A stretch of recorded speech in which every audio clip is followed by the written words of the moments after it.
रामधारी गुप्ता उच्च गति अभ्यास खंड 1 प्रतिलेखन संख्या 4142 स्पीड 100 शब्द प्रति मिनट। Ready start.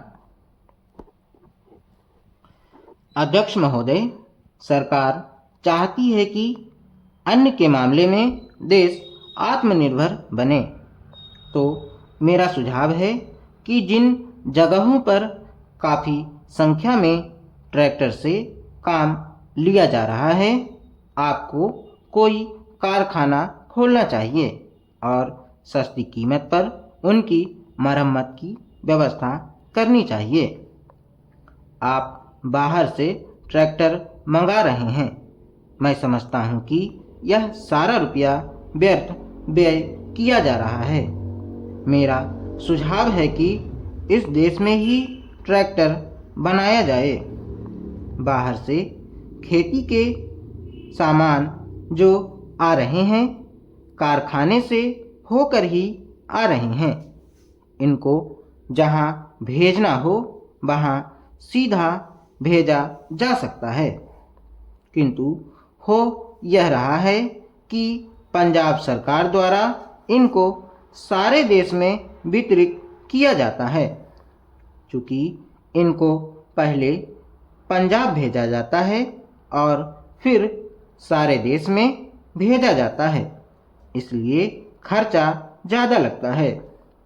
खर्चा कम करने के लिए, लागत कीमत कम करने के लिए यह आवश्यक है कि इनको सीधे भेजा जाए। मैं समझता हूँ कि इसमें कोई औचित्य की बात नहीं है। इस पर भी आपको विचार करना चाहिए। आपको किसानों की सहायता करनी चाहिए। उनकी हिम्मत आप ना तोड़ें। हमें चाहिए कि उनको हम सस्ते दामों पर खाद दें, बिजली दें, बीज दें और पानी भी दें।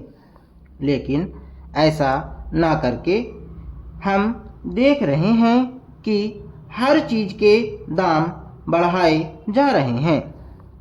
नलकूप पर आप कर लगा रहे हैं, उनको बिजली नहीं मिल रही है। इस ओर आपका ध्यान जाना चाहिए। वास्तव में आप कृषि की उन्नति चाहते हैं तो सिंचाई और बिजली का काफ़ी इंतज़ाम होना चाहिए। जब तक सिंचाई और बिजली का इंतज़ाम नहीं होगा, तब तक खेती की उन्नति नहीं हो सकती। अब तक सिंचाई और बिजली तो एक मंत्री के हाथ में है, लेकिन कृषि दूसरे मंत्री के हाथ में है। ऐसा नहीं होना चाहिए। सिंचाई, बिजली और कृषि अगर किसी एक मंत्री के हाथ में हो तो खेती की उन्नति का काम सरलता से हो सकता है। मेरा निवेदन है कि इस ओर भी आपका ध्यान जाना चाहिए। समाजवादी समाज की रचना की बात बहुत कही जा रही है। गरीबी को दूर करके हम सबको बराबर लाना चाहते हैं, लेकिन देश में गरीबी आज भी बढ़ती जा रही है। मैं यह नहीं कहना चाहता हूं कि हमारे देश में सरकार ने कुछ नहीं किया है। अध्यक्ष महोदय, बहुत कुछ किया है, लेकिन महंगाई बढ़ती जाती है और इस कारण से जो देश की खेती की या किसानों की उन्नति हुई भी है, वह महंगाई के कारण समाप्त हो गई है। तो ऐसी स्थिति में अगर हम किसान को अन्न की, उसके पैदावार की कीमत अधिक नहीं देंगे, तो हमारे देश का कल्याण नहीं हो सकता है। मैं कोई यह नई बात नहीं कह रहा हूँ। पहले अमेरिका में यही किया गया। जब वहाँ पर खाद्य समस्या के कारण लोग परेशान थे। हमारे यहाँ भी उसी से कल्याण होगा।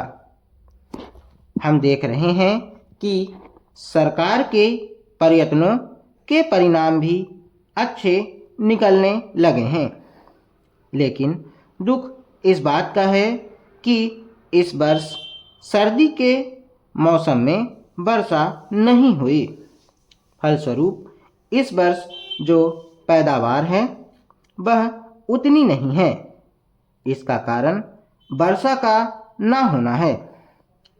कुछ लोग कहते हैं कि इस वर्ष भी जो पैदावार है पिछले वर्ष की पैदावार के बराबर हो जाएगी, लेकिन अगर वर्षा हो जाती है तो निश्चय ही हमारी स्थिति बहुत अच्छी हो जाती है। मैं देखता हूँ कि इस वर्ष गल्ले की कोई कमी नहीं है, इसलिए मैं समझता हूँ कि गल्ले को एक जगह से दूसरी जगह ले जाने में जो रोक लगाई गई है उसको हटा लेना चाहिए। अभी हमारे राज्य में बड़ा अकाल पड़ा हुआ है, लेकिन वहाँ पर गल्ला भेजने की कुछ व्यवस्था की गई है और लोगों को गल्ला मिल रहा है। इसका परिणाम यह हो रहा है कि कोई भी आदमी भूखा नहीं मर रहा है। पिछले 2 वर्ष में कोई आदमी भूखा नहीं मरा।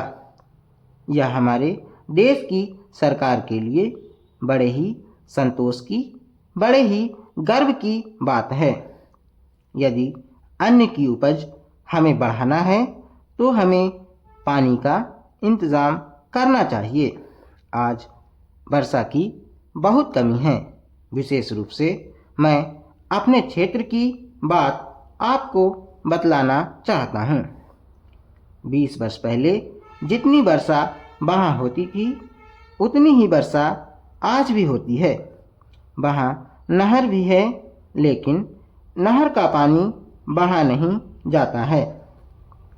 नहर के पानी को आगे ही रोक लिया जाता है। बांध भी बना है, किंतु हमारे राज्य के लिए पानी नहीं दिया जाता है। इसका परिणाम यह होता है कि पानी न मिलने के कारण लोगों को काफ़ी परेशानी का सामना करना पड़ता है। कुछ लोगों ने नलकूप भी लगा लिए हैं, जिससे लाभ हुआ है।